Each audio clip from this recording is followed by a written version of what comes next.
In an interview with CBS News this weekend, President Obama said the U.S. will walk away from nuclear negotiations with Iran unless it can verify that country is not developing nuclear weapons. The talks have dragged on for 2 years, but this week there were new signs of progress. Here's Elizabeth Palmer. It's no wonder the diplomats working on the nuclear agreement look pleased this week.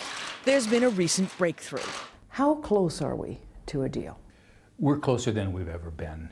Iran, its economy reeling from low oil prices and U.S.-led sanctions, has finally made a key concession. Mark Fitzpatrick is an arms control analyst at the Strategic Studies Institute in London. The Iranians agreed to limits that they'd never agreed to before. They had been talking about not cutting anything, but now they're ready to cut back significantly.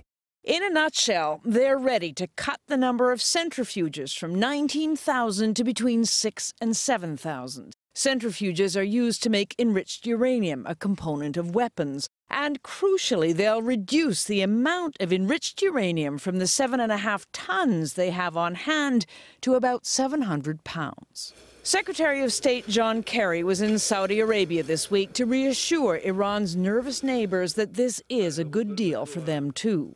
Obviously, the outcome of these negotiations will be of major consequence to the United States, yes, but really to the entire world.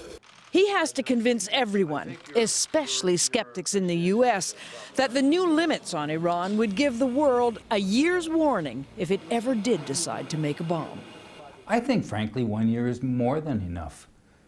You need time to detect any breakout, to have a diplomatic solution attempt, and then if that fails, to take military action. Now, in return for those major concessions, Jeff, Iran wants all sanctions against it lifted, and that's just not going to happen. So there's clearly a lot of hard bargaining to be done yet between now and the end of the month, when we expect to see the outline of a deal. Liz Palmer, thank you very much.